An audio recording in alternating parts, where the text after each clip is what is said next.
Hi dear friends and hello dear students, welcome back to my YouTube channel Learning Brightly में आपका स्वागत है। So dear friends and dear students, ये रहे आपके सर और ये रही आपकी क्लास। तो चलिए करते हैं आज का topic start. Hi dear students, let's start literature reader prose। आज हम कर रहे हैं अपनी book class 10th first flight lesson number 5 part 1 The Hundred Races Part 1 which is written by Al Brosser Easter। आज हम करेंगे 100 Races Part 1 जो लिखा गया है एल ब्रोसर ईस्टर के द्वारा। तो चलिए डियर स्टूडेंट्स स्टार्ट करते हैं समरी को। ठीक है, तो मैं आपको थोड़ा सा इसके बारे में इंट्रोडक्शन दे देता हूँ कि ये एक पर्टिकुलर अमेरिकन पॉलिश गर्ल जिसका नाम है वांडा पेट्रोनस्की, वो इस स्टोरी के अंदर मेन कैरेक्टर है और इसमें दो और कैरेक्टर्स हैं पैगी और मैडी। ठीक है, अब इसमें क्या होता है कि जो वांडा पेट्रोनस्की है वो एक गरीब घर से होती है। वो स्कूल जाती है तो स्कूल के बच्चे उसका मजाक उड़ाते हैं, जिसमें मेन दो कैरेक्टर्स जो मैंने अभी आपको बताए हैं पैगी और मैडी, ये भी उसे तंग करते हैं। तो चलिए देखते हैं आगे क्या होता है स्टोरी के अंदर। So let's start. After waiting for several minutes for and to come, कुछ देर तक इंतज़ार करने के बाद आते हैं कौन? Peggy and her best friend, Peggy और उसकी best friend Maddy came late to the class, class में लेट। ठीक है, they were surprised to find out she was not in the class also, और वो ये भी देखकर हैरान होते हैं दोनों कि वांडा पेट्रोनस्की भी क्लास में नहीं थी। ठीक है, her absence meant no teasing Wanda that day, उसकी अनुपस्थिति का मतलब ये था कि आज वांडा को परेशान नहीं किया जाएगा। सी the next paragraph. Although generally kind, Peggy enjoy mocking at extremely shy classmate with an unpronounceable name Wanda Petronuski। हालांकि वो दयालु तो थी पैगी, लेकिन एंजॉय करती थी एक्सट्रीमली शाय क्लासमेट, यानी कि मजाक उड़ाना उस शर्मीली लड़की का जिसका नाम आसानी से नहीं बोला जा सकता था, अनप्रनाउंसिएबल। ठीक है, उसका नाम क्या था? Wanda Petronski. The teasing consisted of asking Wanda the number of dresses she had, और तंग करने का मेन कारण क्या था? उससे पूछा जाता था बार बार कि अपनी इतनी सारी ड्रेसेस के बारे में जो बताती वो है कहाँ। टू एवरीवन अमेजमेंट, सभी हैरान होते थे। The girl who obviously own only one, यानी कि वह लड़की जो केवल एक ड्रेस पहन के आती है रोज। क्लेम्ड, वो दावा करती है, शी हैड 100 ड्रेसेस, कि उसके पास सैकड़ों ड्रेसेस हैं। Maddie pitied the girl, Maddie को तरस भी आता है, उस पर दया भी आती है। But never stopped Peggy from टीजिंग the girl, लेकिन वो कभी भी पैगी को रोक नहीं पाती कि वो वांडा को तंग करे ना। ठीक है, यानी कि वो वांडा को तंग करती रहती है। तो यानी कि हमें फर्स्ट पैराग्राफ में हमने क्या पढ़ा है कि इसमें हमने ये पढ़ा है कि पैगी और मैडी दोनों ही वांडा पेट्रोनस्की का वेट कर रही थी कि वो अभी तक स्कूल क्यों नहीं आई है। और जब वो बहुत देर तक वेट करने के बाद क्लासरूम में पहुंचती हैं और देखती हैं कि क्लास में भी वांडा नहीं है, तो इसका मतलब है कि आज वांडा को परेशान नहीं किया जाएगा।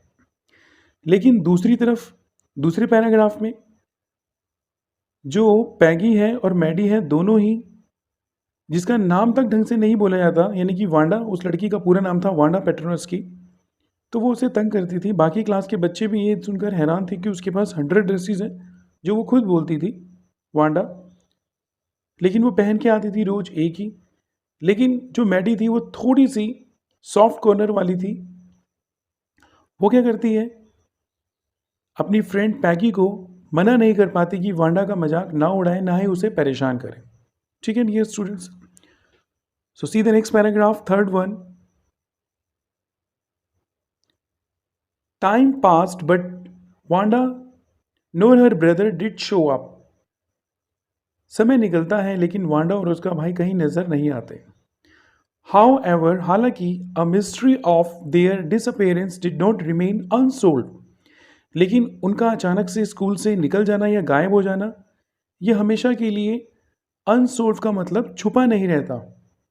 वांडास फादर, वांडा के पिता जैन पेट्रोनस्की, उनका नाम है जैन पेट्रोनस्की, रोट अ लेटर या रोट अ नोट, वो नोट लिखते हैं टू हिज डॉटर्स टीचर, अपनी बेटी की टीचर को, through which the children learn, जिससे कि बच्चों को सीखने को मिलता है और उन्हें पता चलता है that the family had left the town, कि उनका पूरा का पूरा परिवार शहर छोड़कर जा चुका है. The girl ran to the Wanda's house to apologize and ask her to stay. वो दोनों लड़कियां यानी कि पैगी और मैडी अब अपनी इस गलती को लेकर शर्मिंदा महसूस करती हैं और माफ़ी मांगने के लिए उसके घर जाती है और कहना चाहती है कि तुम यहीं रुक जाओ. They found neither her NOR anyone. लेकिन क्या होता है, वो ना तो उसे पाती है और ना ही उसके घर के किसी सदस्य को. हु न्यू हर, कौन जानता था उसे. The next day when they entered the class, जब वो अगले दिन क्लास में एंटर करेंगे, they saw 100 of breathtaking sketches of fancy gowns, यानी कि इतने सारे 100 जो स्केचेस बनाए गए थे फैंसी गाउन्स के वांडा के द्वारा, वो उन्हें देखने को मिलेंगे.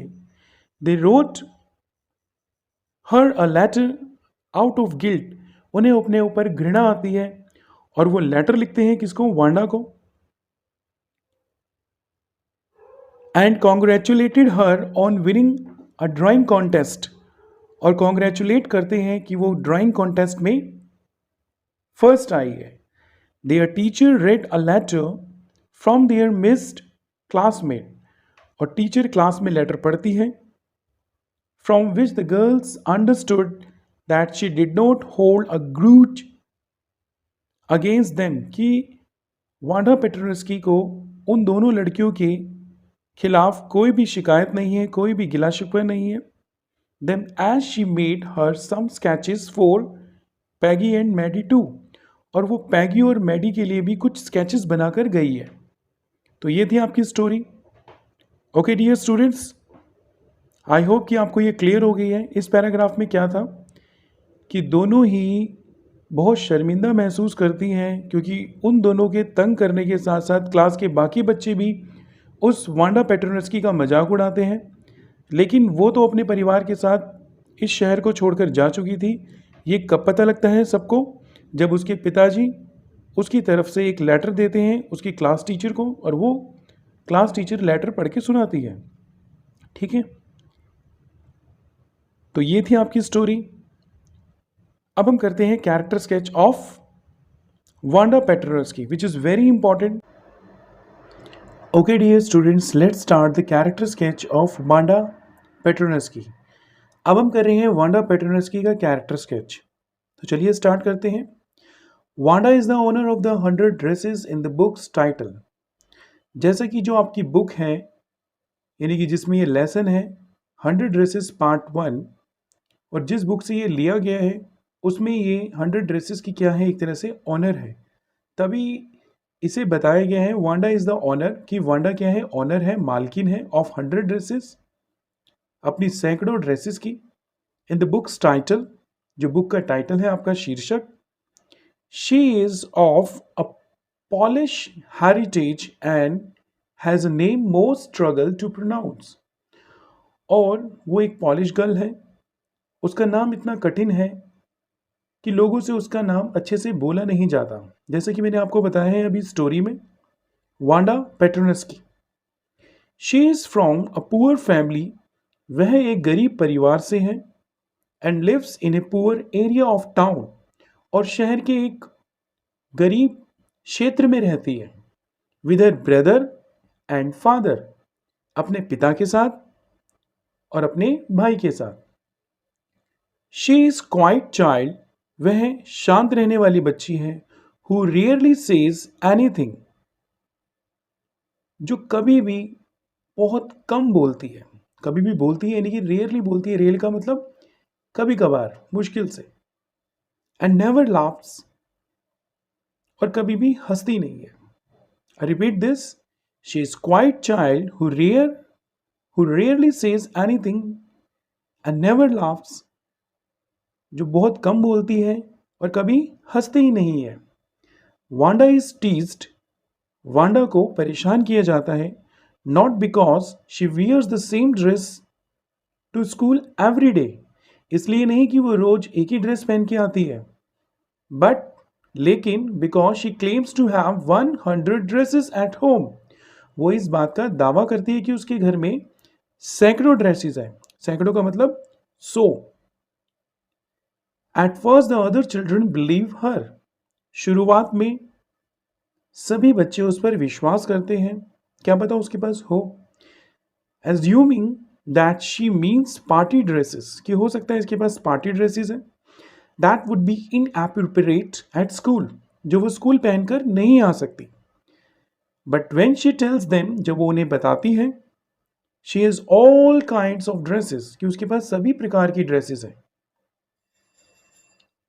द टीजिंग बिगिंस, अब शुरुआत होती है परेशान करना बच्चों के द्वारा उसको।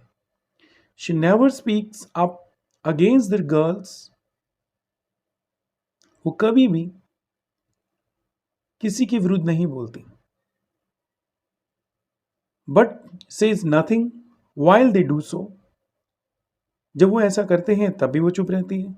Wanda has a tremendous capacity for forgiveness, extending friendship to Peggy and Maddie, Wanda के पास एक दृढ़ शक्ति थी जिससे वो सब कुछ सहन करती थी, यानी कि बहुत ज़्यादा टॉलरेंस पावर थी उसके अंदर। और उसके अंदर ये भी अच्छी आदत थी कि वो फॉरगिवनेस यानी कि माफ़ कर देती थी, और उसने माफ़ भी कर दिया था। एक्सटेंडिंग द फ्रेंडशिप, और अपनी दोस्ती को बरकरार रखती है पैगी और मैडी के साथ। After she has moved away, जब वो यहाँ से दूर चली जाती है शहर छोड़कर अपने पापा और भाई के साथ। Wanda's under dresses are really her stylish and eye-catching design.